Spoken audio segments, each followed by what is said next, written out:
Positiva Educa.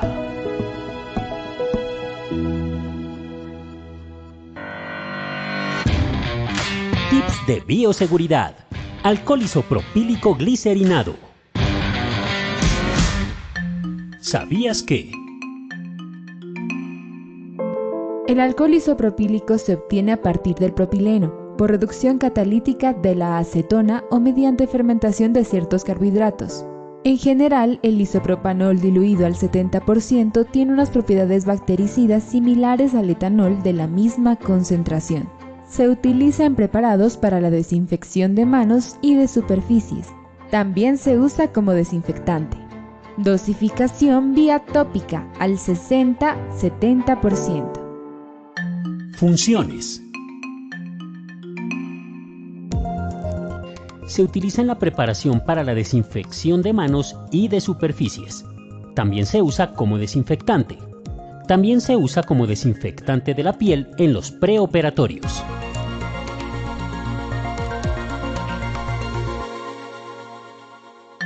¿Cómo desinfectarse las manos? Desinféctese las manos por higiene. Lávese las manos solo cuando estén visiblemente sucias. Duración de todo el procedimiento de 20 a 30 segundos.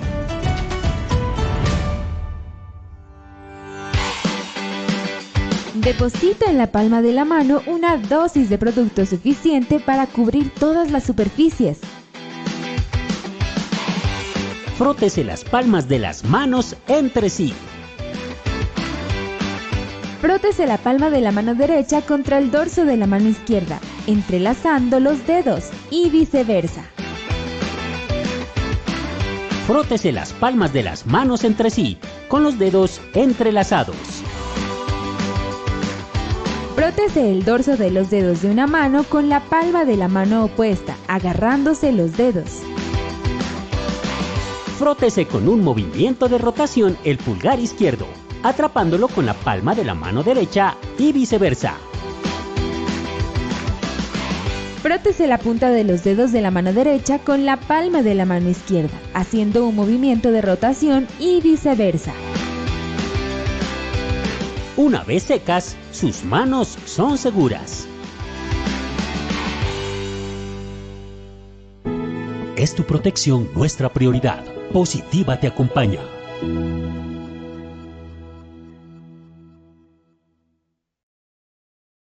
Muy buenas tardes a todos nuestros asistentes. Soy Lina Garzón y les doy la bienvenida a este importante taller web denominado Programa de Gestión del Riesgo en Espacios Confinados, Resolución 0491-2020. Nos acompaña nuestro experto Joseph Sanabria, ingeniero químico especialista en gerencia en seguridad y salud en el trabajo. Ingeniero Joseph, muy buenas tardes, bienvenido. Lina, muy buenas tardes, ¿cómo vas? Bien, ¿y tú cómo estás? Bien, gracias, sí señora. Perfecto, ingeniero. Entonces ya pues te dejo con nuestros asistentes para que iniciemos nuestro taller del día de hoy. Muchísimas gracias, Lina. Vamos a dar inicio a nuestro seminario del día de hoy, cuyo objetivo general es aterrizar los aspectos definidos en la resolución 0491 del 2020 frente a la prevención de ocurrencia de accidentes de trabajo en el desarrollo de tareas en espacios confinados. Donde dentro de nuestros contenidos para el día de hoy vamos a tratar los temas de la norma, el alcance desde el punto de vista de la población y las responsabilidades legales que los atañen, la clasificación de los espacios confinados, las obligaciones desde el punto de vista de roles, por así decirlo, funciones y roles, las medidas de control a implementar para dar lugar espacio a las preguntas y al cierre del seminario. Vamos a dar inicio con los temas de la norma. La norma está estructurada, la resolución 0491 del 2020 está estructurada en dos títulos, donde el primer título son generalidades. Estamos hablando de generalidades del alcance, la clasificación, las definiciones, son los temas básicos para darle espacio a darle lugar a un título 2, que son los temas concernientes a la gestión del riesgo. Este título 2 tiene 4 capítulos que son generalidades, medidas de prevención, medidas de protección y control y formación a trabajadores. Las medidas de prevención están asociadas al permiso de trabajo, a los controles administrativos, elementos de protección personal y similares. Las medidas de protección y control están asociados a la ventilación, a medición de atmósferas y otros aspectos que diríamos que es el durante la ejecución del espacio confinado. Y la formación a trabajadores, pues son los programas de capacitación que deben tener los trabajadores, en los cuales se incluyen también los temas relacionados con centros de entrenamiento, quienes están destinados o quienes quienes pueden orientar, quienes pueden ofertar la capacitación en espacios confinados. Y dentro de los anexos técnicos tenemos en el primer anexo técnico los escenarios para los centros de formación. Y en el anexo técnico 2 tenemos en cuenta los contenidos en el programa de formación. En el seminario del día de hoy, vamos a tomar lo que son el corazón de la norma, que son los títulos y los capítulos, título 1, título 2, con sus 4 capítulos, dejándoles también para que ustedes consulten los anexos técnicos, pues teniendo en cuenta la extensión de los mismos. Quiero ir a un tema mucho más práctico y más ejecutable.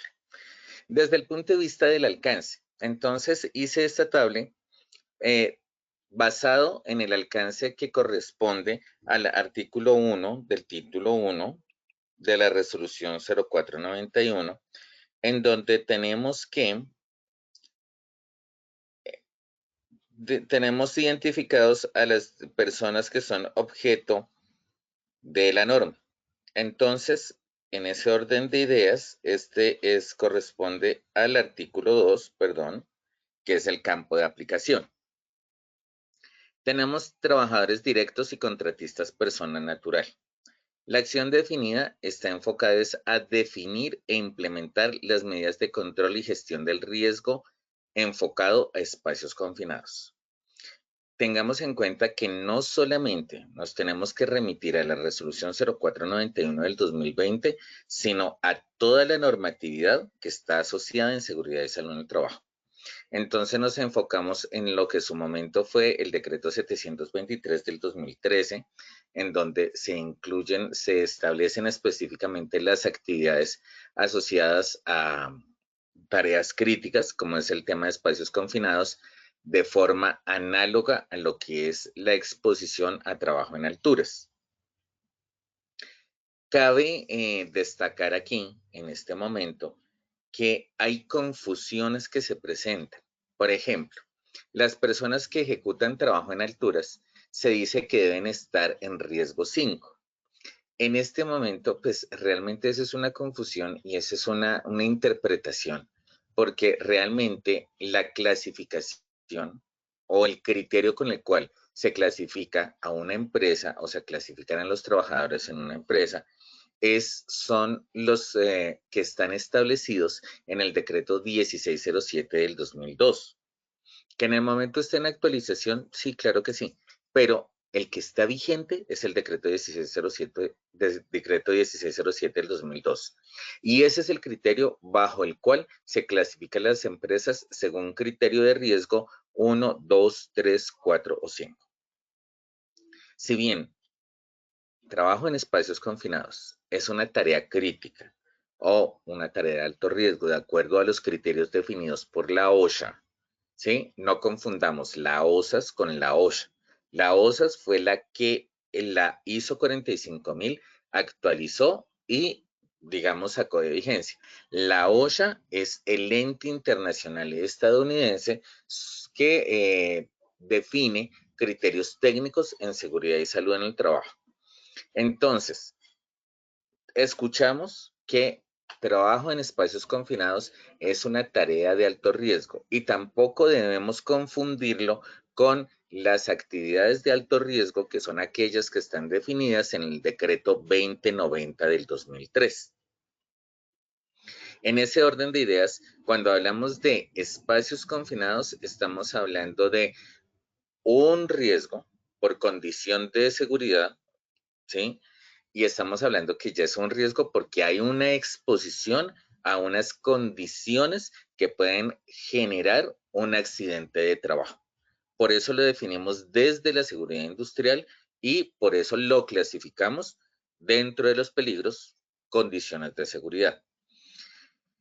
En ese orden de ideas, tenemos que la responsabilidad es la responsabilidad laboral desde el punto de vista legal para los trabajadores directos y que tienen contratistas, persona natural, bajo cualquier modalidad de contrato.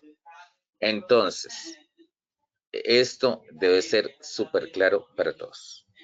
Los contratistas, persona jurídica y subcontratistas, la acción que debemos implementar como empresa es verificar la elaboración e implementación de las medidas de control y gestión del riesgo de esa empresa contratista o de esa empresa subcontratista, la cual se debe ajustar a las características y configuración específica del lugar donde ejecuta la labor.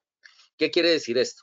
Que muchas empresas, y lo digo por la experiencia que tengo en diferentes actividades, en trabajo en alturas, en espacios confinados y demás, generan unos documentos con aspectos genéricos y casi copiados de las resoluciones como parte de su programa de gestión del riesgo, pero no lo aterrizan a las actividades de manera específica y puntual. Esto es lo que debe verificar y revisar desde el área de seguridad y salud en el trabajo que no sea un documento pro forma, sino que sea un documento donde se identifican las tareas donde se van a ejecutar las actividades que correspondan a un espacio confinado y que las medidas de control implementadas por el contratista e implementadas por la empresa como contratante realmente sean las que corresponden. Y ahí estamos hablando dentro de las responsabilidades legales como la responsabilidad laboral del empleador y la responsabilidad solidaria del contratante. Hablamos de régimen especial, policía y fuerzas militares, en donde se identifican los espacios confinados en los procesos de apoyo. Procesos de apoyo desde el punto de vista de lo que es la ISO 9001, tenemos 3 tipos de procesos en todos los mapas de procesos. Procesos estratégicos, procesos misionales y procesos de apoyo. Procesos de apoyo son usualmente mantenimiento, servicios generales y otros. Usualmente, espacios confinados se identifica en actividades de mantenimiento locativo o mantenimiento de equipos, entre otros, digo usualmente, no generalizo, no digo siempre, sino usualmente. Y en ese orden de ideas se deben definir las actividades de apoyo en donde se puede presentar esa configuración de exposición al peligro por espacios confinados y quiénes son las que ejecutan. Si son personal de la entidad, estamos hablando de la policía y fuerzas militares, o es personal civil que tiene algún tipo de contratación, ya sea por profesional, por contrato administrativo, o si es ejecutado por algún contratista, persona jurídica, para poderlos enmarcar en los 2 anteriores. También, en este orden de ideas, tenemos una responsabilidad laboral desde el empleador y una responsabilidad solidaria desde el contratante si se identifica que es persona jurídica contratista la que tiene la exposición al espacio confinado. Tenemos desde otro punto de vista al régimen especial, que es policía y fuerzas militares, repito, ahora en sus procesos misionales que van enfocados a lo que es la parte de inteligencia y de seguridad física. Esos procesos misionales deben entenderse que están exceptuados de la norma precisamente por el tiempo de reacción y por todo el contexto en el cual se desarrolla la operación. Entonces, ahí corresponde a una responsabilidad laboral propia de la misionalidad y tiene unas medidas de control propias que deben estar articuladas tanto en lo que es la prevención del evento, pero también el cumplimiento de la función misional. Y actividades de rescates se exceptúa de la norma, si bien en la norma se establece que debe seguirse estándares nacionales e internacionales, pues actualmente solamente tenemos estándares internacionales para lo que son las actividades de rescate, ya que a nivel nacional no se han desarrollado algunos estándares o ningún estándar para una actividad de rescate. Entonces, por eso nos remitimos en este momento exclusivamente a lo que son estándares internacionales, ya sea norteamericanos de la OSHA o ya sean estándares internacionales, europeos, canadienses, otros que tienen mucha tradición. Les recuerdo, quiero mencionar a Chile, precisamente por todos los eventos que han tenido en minas. Ellos realmente han desarrollado unos estándares bien interesantes en los temas de rescate. Y se debe contar con personal con formación especializada. Es importante aclarar que en esta formación especializada, nuevamente, no tenemos un estándar específico. Las normas que tenemos frente a emergencias y las capacitaciones que tenemos en el tema que relaciona esta norma no contemplan de manera específica el tema de espacios confinados, entonces también debemos remitirnos a lo que son los estándares internacionales. Y la responsabilidad corresponde a una responsabilidad laboral.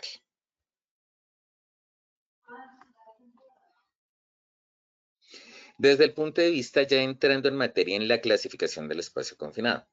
En la clasificación del espacio confinado tenemos dos tipos de espacio confinado. El tipo 1, que son espacios abiertos con una profundidad de 1.2 metros o más que dificulte la ventilación.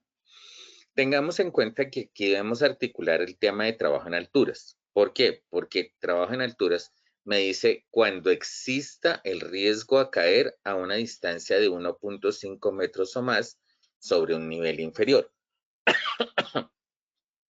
En una de esas muchas actividades en las que he participado, escuché el comentario de espacios confinados es altura negativa. No, la altura negativa no existe.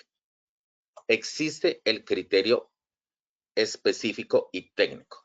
Riesgo a caer 1.5 más sobre un nivel inferior, donde se toma como nivel 0 a donde va a llegar el trabajador o donde va a subir el trabajador, y el nivel superior, pues, ya sea el acceso o como esté involucrándose en la tarea a ejecutar. En este tipo de espacios abiertos, entonces tenemos los 3 grados. Entonces vamos relacionando los grados con los tipos. El grado A, que es el que está establecido y tiene 7 criterios.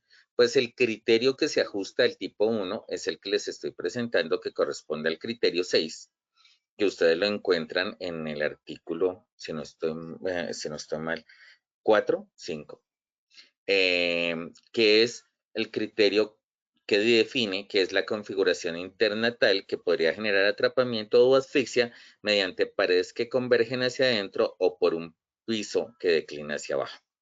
Aquí estamos hablando de, por ejemplo, excavaciones de unas profundidades de 4 metros o de algunas construcciones especiales. Sobre todo esto se da en construcción. Entonces, por eso pongo como ejemplo excavaciones profundas, sector construcción es un ejemplo, no significa que sea la totalidad, pero realmente es poco frecuente encontrar, a excepción de sector construcción, tipos de espacio confinados tipo 1 con grado A. Los más frecuentes para el tipo 1 son los grado B, donde son espacios con peligros potenciales, que pueden generar una lesión o enfermedad que no comprometen la vida y la salud y pueden controlarse por medio de EPP o de otras medidas de intervención. Aunque está definido en la norma de esta manera, lesiones o enfermedades. Quiero también recordarles que espacio confinado está abordado, o el abordaje es a partir de la seguridad industrial, que se enfoca en accidente de trabajo. La enfermedad laboral es un proceso que se da con unos criterios de tiempo al cual está expuesto, como les he mencionado muchas veces, tiempo que dura la actividad, es decir, tiempo de exposición, frecuencia a la cual se expone a la condición y concentración. Aquí no podemos hablar de concentración como tal, sino de precisamente cómo se puede medir ese agente. Un ejemplo son tanques sin tapa, estamos hablando de tanques de agua muy grandes que no tienen tapa, ya pueda que sean aéreos o pueda que sean subterráneos. Usualmente los subterráneos tienen tapa, entonces no corresponderían a este ejemplo. Básicamente, también, ¿qué les puedo decir? Que nuevamente tenemos que mirar la altura, es decir, la profundidad. Porque aquí hablamos, en un espacio confinado, hablamos de profundidad, no hablamos de altura.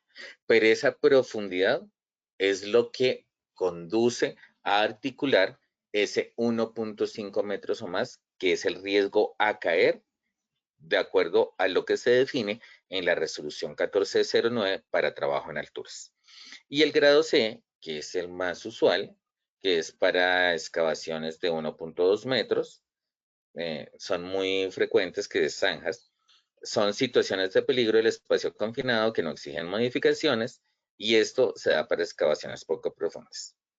Se sugiere articular la guía de trabajo seguro en excavaciones definida en el Ministerio de Trabajo en 2014 como medidas de control para este tipo 1 de espacios abiertos como un espacio confinado.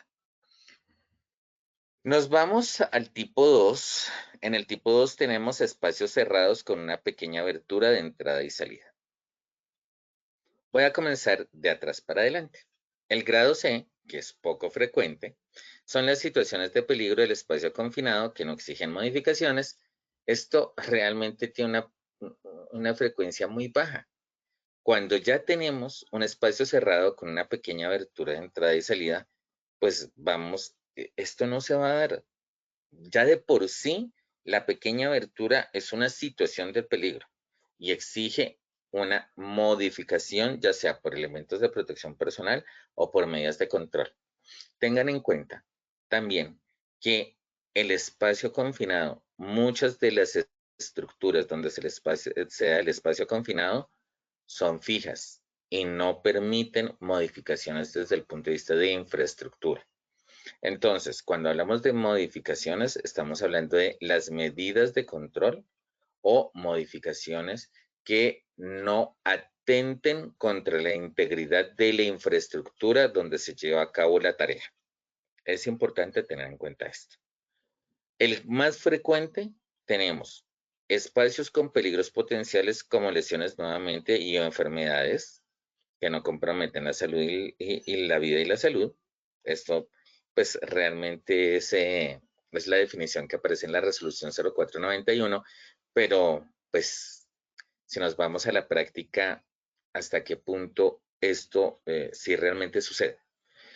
Pueden controlarse por elementos de protección personal y medidas de control, y están muy asociados. No estoy haciendo generalización, pero sí estoy dando un indicador, y ese indicador de frecuencia es asociado a la presencia de energías peligrosas, que corresponde al numeral 4 de la definición que se encuentra en el artículo 4, si no estoy mal. Y el grado A, que es el más frecuente para espacios cerrados, se da en los criterios definidos en los numerales 1 al 5 del artículo 4, que está asociado a la presencia de un agente contaminante, donde vamos a tener que definir claramente los IDLH, que son de seguridad industrial por toxicidad aguda, y los LEL, que también son desde la seguridad industrial por explosividad. Aquí también quiero repetir el criterio. Esto no es enfermedad laboral. Aquí no aplican criterios de TLB, porque los TLB, TWA, son valores límites permisibles por una exposición de 40 horas semanales o de 8 horas diarias. Es muy diferente el criterio de TLB, porque TLB es la probabilidad que la persona desarrolle una enfermedad en criterios de tiempo, exposición y concentración. Aquí estamos hablando de un evento puntual. El trabajador le sucedió algo durante el desarrollo de la labor del espacio confinado. Entonces, esos IDLH son un evento puntual que está categorizado como un accidente de trabajo, no como una enfermedad laboral. Y también, pues, desde el punto de vista de peligros físicos por explosividad, también estamos hablando de inflamabilidad. Vamos a hacerlo con mayor claridad. Peligro a la salud, hablamos de toxicidad. Una atmósfera es tóxica cuando la concentración del material está por encima de su IDLH, Immediately Danger Life Hazard, IDLH, que ya lo vamos a definir, o estamos hablando de corrosividad, donde tenemos que la atmósfera neutra es aquella que está en un pH entre 5 y 9, una atmósfera ácida, que es un pH menor a 5 y va a tener unos efectos a nivel de piel y a nivel de irritación del tracto respiratorio superior, inicialmente, y una atmósfera básica con un pH mayor a 9, que va a tener también afectación a piel y a tracto respiratorio superior, y que pues va a generar un efecto inmediato en el trabajador. Hablamos del IDLH cuando la concentración máxima de la sustancia peligrosa expresada en partes por millón o miligramos por metro cúbicos, a la cual, en caso de falla o inexistencia de equipo respiratorio, se podría escapar del ambiente en un plazo de 30 minutos sin experimentar síntomas graves ni efectos irreversibles para la salud. Pueden darse cuenta que la definición del IDLH se ajusta a la seguridad industrial, no se ajusta a la higiene industrial desde el punto de vista de enfermedad laboral. Ustedes pueden encontrar en el link que les comparto en esta diapositiva los valores de IDLH para algunas sustancias químicas. Son los valores que publica la CDC,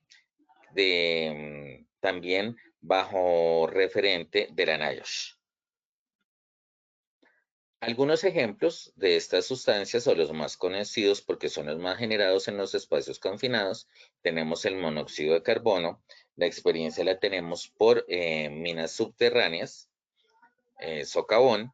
Entonces tenemos para valores desde 200 partes por millón por 3 horas hasta 4.000 partes por millón de forma inmediata. Dense cuenta que se va evolucionando en la concentración y en el tiempo. La menor concentración por un mayor tiempo, 3 horas. La concentración siguiente, 1.000 partes por millón de 1 hora o 500 partes por millón por 30 minutos.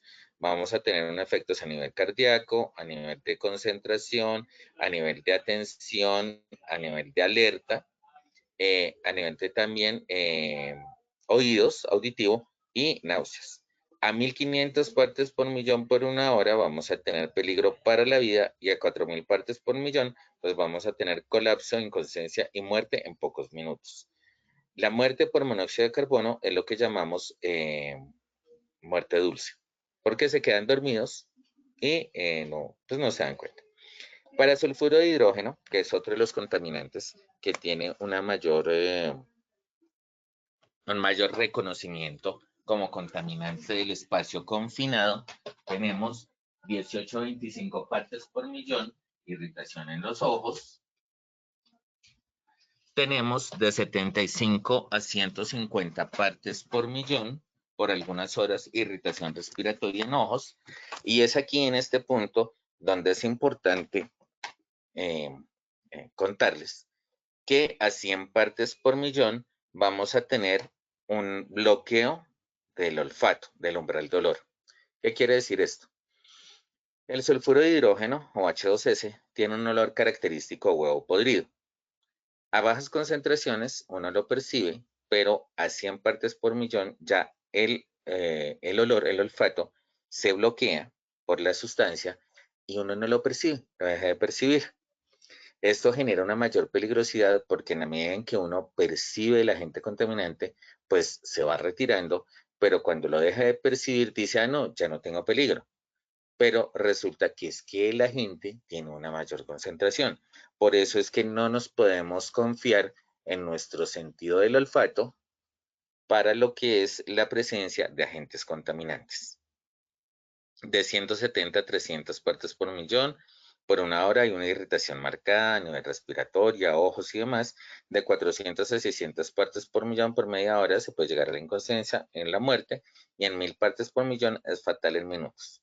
Se han documentado eventos en los cuales en pocos minutos la persona entra en estado de inconsciencia y como usualmente los espacios confinados están asociados a trabajo en alturas, entonces las personas sufren un evento de caída de personas por trabajo en alturas, pero está asociado al contaminante químico que corresponde a la configuración del espacio confinado. Cuando hablamos de deficiencia del oxígeno, ¿por qué podemos encontrar un espacio confinado con deficiencia de oxígeno? Porque el oxígeno se desplaza por otros gases o vapores presentes, como el argón, el nitrógeno, el propano y vapores de gasolina u otros solventes de hidrocarburos. Entonces, démonos cuenta que no solamente va a ser el efecto tóxico del agente contaminante, sino también la disminución de oxígeno de esa atmósfera que nos va a causar algunos efectos. Aquí en esta tablita recordemos que el porcentaje de oxígeno en la atmósfera es de entre 20.5 a 21%.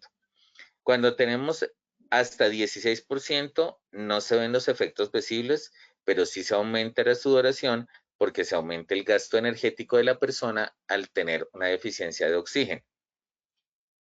Entre el 12 y el 16% se va a incrementar la respiración, se va a aumentar, vamos a tener latidos acelerados. ¿Por qué? Porque va a haber un mayor bombeo del corazón. ¿Para qué? Para captar más aire, para oxigenar más la sangre, precisamente, y vamos a tener una tensión, pensamientos y coordinación dificultosa. Veámoslo de la siguiente forma. Si tenemos 21% de oxígeno en el aire y hay una concentración entre el 12 y el 16%, pues tenemos que respirar con mayor frecuencia. Va a aumentar nuestra frecuencia respiratoria. Al aumentar nuestra frecuencia respiratoria, pues el corazón necesita también bombear más rápido para poder oxigenar la sangre que va a nuestro corrido venoso. Entonces también va a aumentar el bombeo del corazón. Y es ahí donde empiezan a generarse las situaciones. Entre el 14 y el 10% vamos a tener una coordinación muscular dificultosa, vamos a tener mayor esfuerzo muscular que causa una rápida fatiga, no solamente por la respiración rápida, sino también por la falta de oxígeno que conduce a ese esfuerzo muscular y a una respiración intermitente. En 6 y 10% ya tenemos náuseas, vómitos, incapacidad para desarrollar movimientos o pérdida del movimiento, inconsciencia seguida de muerte, y menor a 6%, pues ya tenemos dificultad para respirar, movimientos convulsivos y la muerte en minutos. La oxidación en tanques, la combustión, el uso de un motor de combustión o los procesos de soldadura también disminuyen el porcentaje de oxígeno en la atmósfera, al igual que aumentan la presencia de monóxido de carbono. Mientras que una atmósfera inflamable es la presencia de sustancias inflamables en forma de gases, vapores, nieblas o polvos mezclados con el aire en condiciones atmosféricas normales, presión atmosférica de una atmósfera a nivel del mar. En Bogotá, la presión atmosférica son 560 milímetros de mercurio, que corresponden a 0.7 atmósferas. Generado también, puede generarse esta atmósfera inflamable por ignición de una fuente de calor, y la combustión se propaga a la totalidad de la mezcla no quemada. Entonces, miremoslo, o sea, hagámoslo con un ejemplo, que esto se da mucho en hidrocarburos. Cuando hablamos de la presencia de sulfuro de hidrógeno en una locación, pues tenemos que el sulfuro de hidrógeno es inflamable, es tóxico, es corrosivo, tiene absolutamente todas las condiciones para evacuar. Además de eso, el sulfuro de hidrógeno es más pesado que el aire, entonces en lugar de irse para arriba, se va para abajo. Si se genera ventilación o trata de retirarse con un ventilador, pues no le gusta porque es generarle chispa y al generar chispa se puede generar el incendio y propagar el incendio porque precisamente a mayor temperatura, pues el gas que está condensado se dispersa y aumenta su zona de cobertura, su radio de cobertura. Entonces, por eso es que son tan peligrosas los espacios donde se encuentran agentes inflamables. El criterio es límite inferior de explosión, que es el LEL de un gas, y la concentración mínima requerida para que éste se encienda. Usualmente este porcentaje es concentración en oxígeno.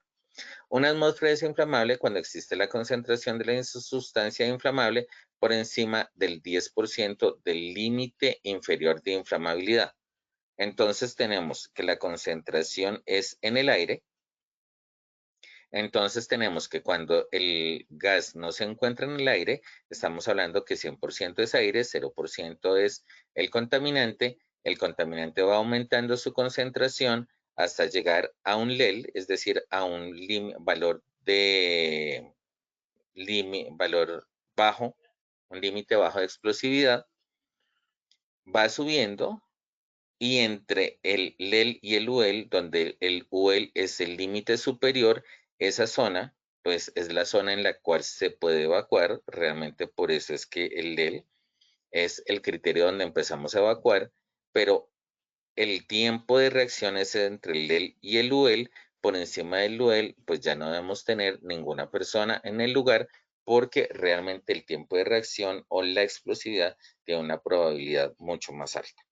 Dentro de las causas por la generación de atmósferas inflamables se tiene el escape de alcanos de bajo peso molecular. Estamos hablando de alcanos como el metano, el etano, el propano o el butano. Usualmente esto es hidrocarburos o algunas actividades que manejen este tipo de gases o derrames de hidrocarburos con alta presión de vapor. Para ello, entonces, una de nuestras medidas de control es el medidor de atmósferas y no es de control, porque es que realmente lo utilizamos como medida de control es para poder diagnosticar, es decir, ¿qué se necesita? ¿Cuál es la medida de control que tengo que implementar? Entonces, es más una medida que una medida de control. Es un aparato de medida. Es lo que me permite establecer los criterios con los cuales debo implementar la medida de control. El medidor de atmósferas tiene unas condiciones límites, una lectura previa de la hoja según instrucciones, unas temperaturas altas o bajas, según la temperatura, asimismo su funcionamiento. También funciona de acuerdo a la humedad, asimismo la lectura. Debe también tenerse en cuenta cuáles son las posibles interferencias con otras sustancias y la validez es de 1 a 3 años. ¿Qué mide? El LEL, límite bajo de explosividad, el oxígeno molecular, como les decía, me determina si hay deficiencia de oxígeno o también hay enriquecimiento de oxígeno. Entonces, aquí me quiero detener un momento y quiero devolverme. Cuando tenemos, como les decía, el oxígeno en el aire es del 21%. Cuando tenemos una concentración de oxígeno en aire del 23.5% para arriba, ya tenemos una atmósfera enriquecida de oxígeno. El oxígeno es un producto comburente. En estas atmósferas, la generación generación de un incendio, la probabilidad es muy alta. Por lo tanto, se debe también evacuar la zona para evitar que en caso que haya un incendio, alguna persona salga afectada. Entonces vamos a tener problemas en una atmósfera o vamos a tener criterios de atmósfera peligrosa por deficiencia de oxígeno menor a 16% o por enriquecimiento de oxígeno mayor a 23.5%.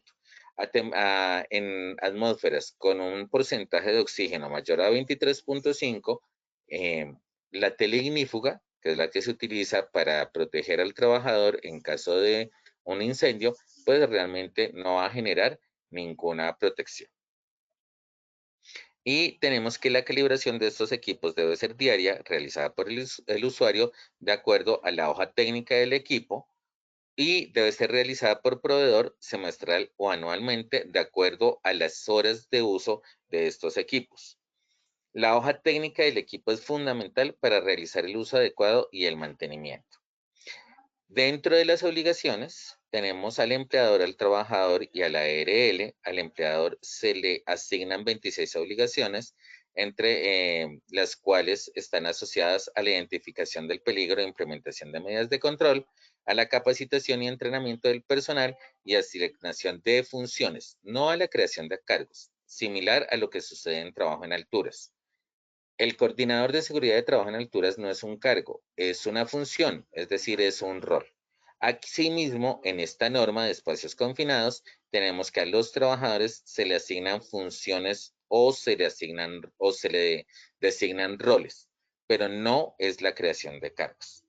Para el trabajador tenemos 10 obligaciones asociadas a la ejecución de medidas de control y principalmente a lo que son las asistencias a las capacitaciones, y la ARL tiene 4 obligaciones en las que es asesorar a la empresa y ejercer vigilancia y control. Dentro del asesorar a la empresa están las capacitaciones en este tema. Entonces, esta capacitación es parte de las obligaciones que cumple la ARL definidas en la resolución 0491 del 2020.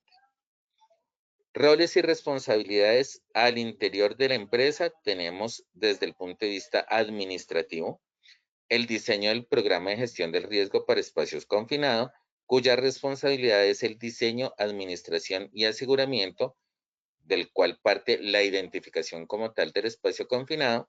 Es una capacitación que dura 8 horas, capacitación certificada que es de 8 horas y tiene una vigencia de 3 años. Para el supervisor tenemos otra capacitación que es quien es el responsable de la ejecución segura de la tarea, que es desarrollada por cargo jerárquico. Tiene una capacitación de 16 horas. El vigía, que es la persona que cuida a los que están adentro del espacio confinado, cuya responsabilidad es mantener las condiciones de seguridad y activar el plan de emergencia. Su formación es de 8 horas. Y el entrante, que pues debe identificar el espacio confinado e implementar las medidas de control que son planeadas y diseñadas por quien diseña el programa de gestión del riesgo. Tiene una capacitación de 20 horas, teniendo en cuenta que hay una rotación entre el vigía y el entrante, porque una de las medidas de control para los espacios confinados es la rotación del personal. Pues se sugiere que todos los trabajadores tengan las dos formaciones, la formación de vigía y la formación de entrante, para darle una mayor efectividad a la ejecución de la tarea y no generar restricciones o limitaciones por falta de formación y capacitación en los trabajadores. En la identificación de peligros, entonces terminamos esta sesión haciendo una identificación de peligros y asociándolo a la medida de control a implementar. Entonces, cuando tenemos un espacio confinado, grado A, tipo 2, usualmente, principalmente, o también algunos tipo 1, lo primero que debemos hacer es hacer una medición de atmósferas. ¿Para qué? Para hacer una identificación de contaminantes presentes. Entonces, partimos de una valoración cualitativa y a partir de esa valoración cualitativa seleccionamos el medidor de atmósferas. No siempre el estándar es el que nos aplica. A veces tenemos que solicitar algunos particulares. Por ejemplo, en industria de alimentos, que se utiliza el acetileno, pues el medidor de atmósferas no será con H2S, sino con acetileno. Y después sí utilizar la cuantificación de ese agente contaminante por medio del equipo, que es el medidor de atmósferas o el explosímetro. Con ese criterio claro, pues vamos a implementar lo que es los equipos de ventilación forzada que se requieran para la tarea, cuyo objetivo es ventilar y desodorizar las áreas de trabajo. Los equipos de ventilación forzada también se seleccionan de acuerdo al material contaminante.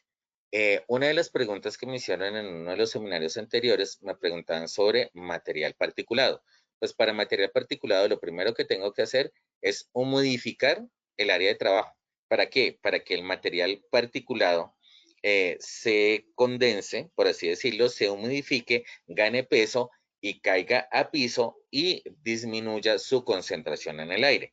Y posteriormente se deben implementar unos aspiradores, una especie de aspiradores, porque lo que buscamos es retirar el material particulado de la atmósfera, del entorno laboral, y no reemplazarlo como sucede con lo que es la generación de vapores y de gases. Estamos hablando de soldadura, en la soldadura que se generan gases contaminantes. Entonces ahí sí tenemos es que extraer el aire, y como hacemos una extracción del aire y puede haber una deficiencia de oxígeno por esa extracción del aire, debemos inyectar aire limpio para mantener siempre al trabajador una atmósfera de trabajo adecuada.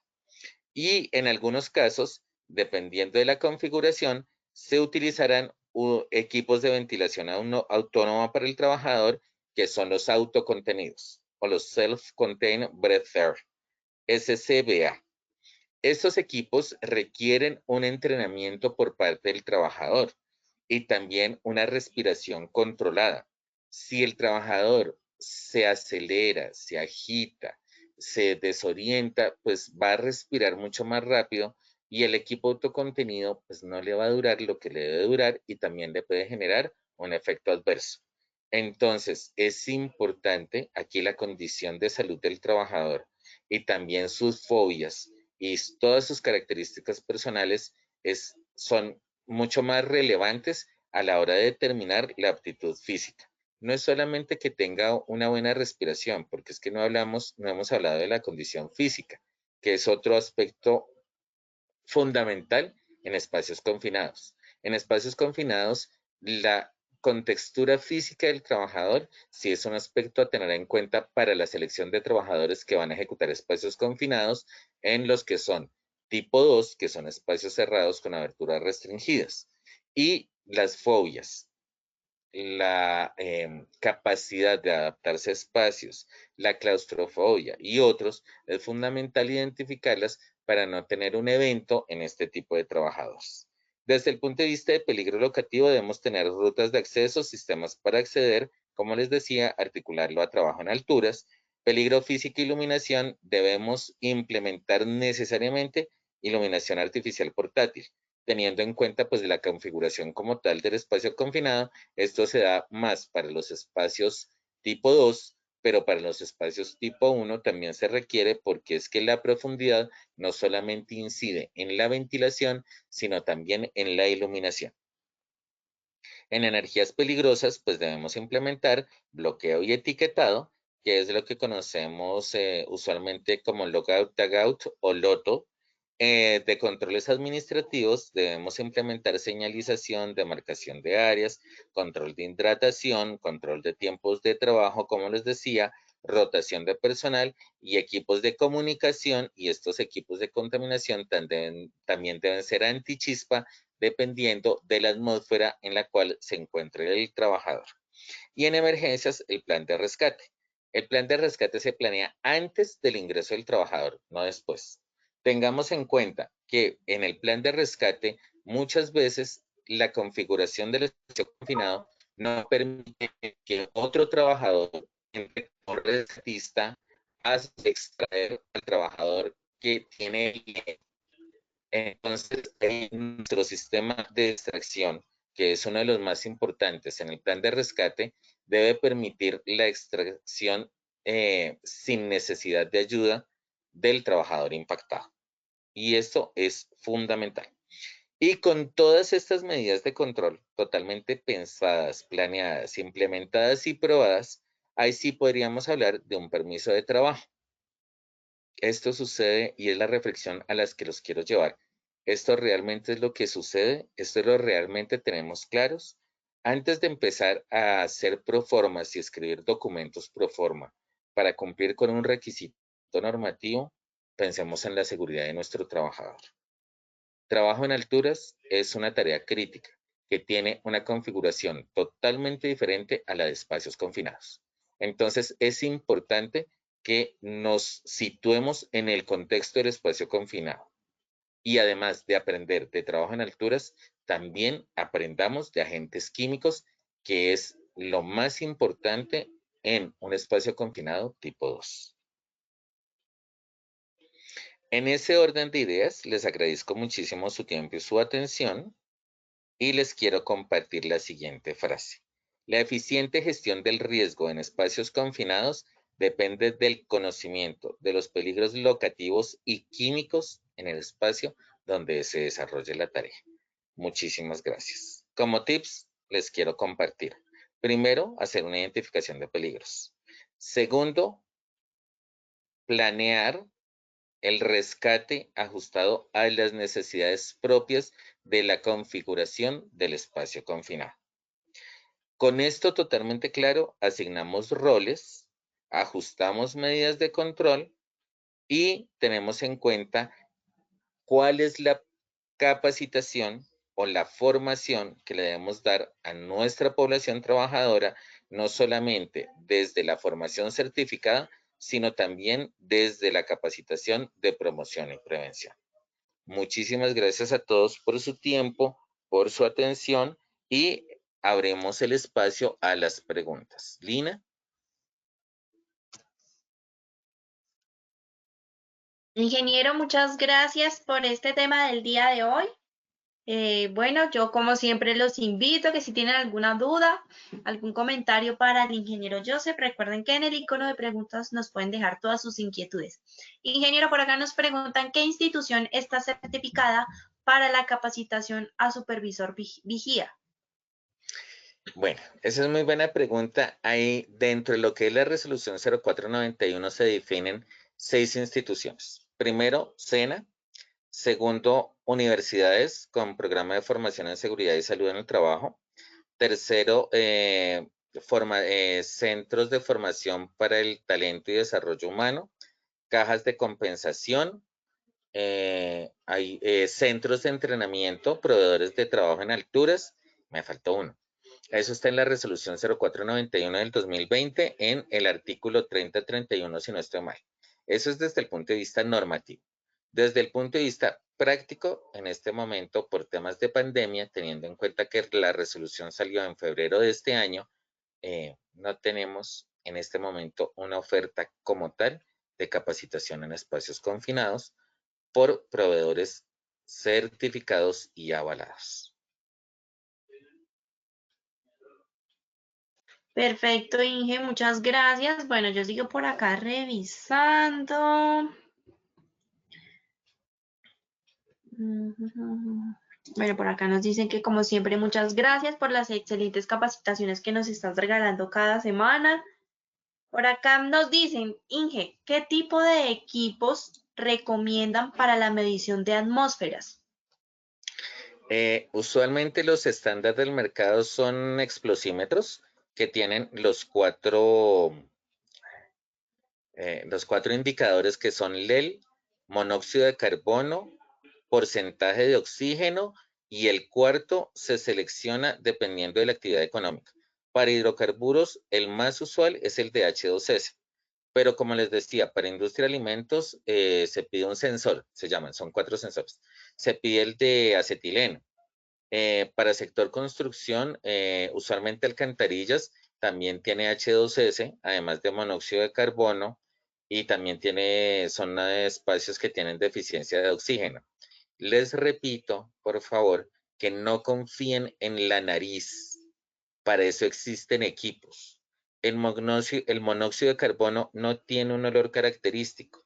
Entonces, no podemos asociar que porque mi nariz no identifica ningún agente y que es que a veces puedo respirar mejor, significa que no hay un agente contaminante. Debemos implementar estos equipos y los más corrientes en el mercado es el de 4 sensores. Perfecto, ingeniero. Ingeniero, ¿un coordinador de altura se debe capacitar en espacios confinados? Pero por supuesto, claro que sí. Es más, debe fortalecer su competencia en riesgo químico. Como les decía, trabajo en alturas tiene unas configuraciones, tiene unas características. Cuando hablamos de trabajo en alturas, pensamos en el rescate después de pensar en la actividad. En espacios confinados debemos pensar en el rescate desde antes de la actividad, bajo las características propias locativas y mirar si la persona entra, cómo es la contextura física de la persona, le puedo poner arnés o no, algo tan simple. Miren, en todo lo que se hace trabajo en alturas la persona lleva su arnés, pero en espacios confinados hay espacios con unas restricciones tal que toca escoger a un trabajador delgado y pequeñito para poderle poner un arnés. No se puede, no podemos pensar en que el rescatista va a entrar a donde está el trabajador a extraerlo, porque es que el espacio es tan pequeño que no puede entrar sino una sola persona. Entonces, son configuraciones muy específicas y esas configuraciones sí necesariamente se deben tomar en la formación que se da para espacios confinados. Perfecto. Bueno, ingeniero Joseph, nuevamente agradecerte por estos temas tan importantes y tan interesantes que nos das cada semana y por supuesto esperamos verte en una próxima ocasión con un nuevo tema. Muchas gracias. Lina, muchísimas gracias, muy gentil. A todos también, por supuesto, gracias por su participación. Les recuerdo que la grabación de todos nuestros talleres web quedarán colgados en nuestro centro virtual Posipedia, www.posipedia.co. Por supuesto, yo como siempre los invito a que sigan participando en nuestros talleres web. Les recuerdo que hoy a las 4 de la tarde tenemos nuestro semillero técnico Innovación en Seguridad y Salud en el Trabajo, sesión 4, guía práctica para identificar ideas innovadoras. Y a las 5:30 de la tarde tenemos nuestro último taller del día, nuestro Muévete y Contágiate de Prevención, para que terminemos este lunes con la mejor actitud, con la mejor energía. Ya saben, entonces, en nuestro centro virtual Posipedia se encuentra el cronograma para que se inscriban y participen en todas las acciones educativas que Positiva ha programado para ustedes. A todos nuevamente, gracias por su asistencia. Los dejamos con el siguiente video.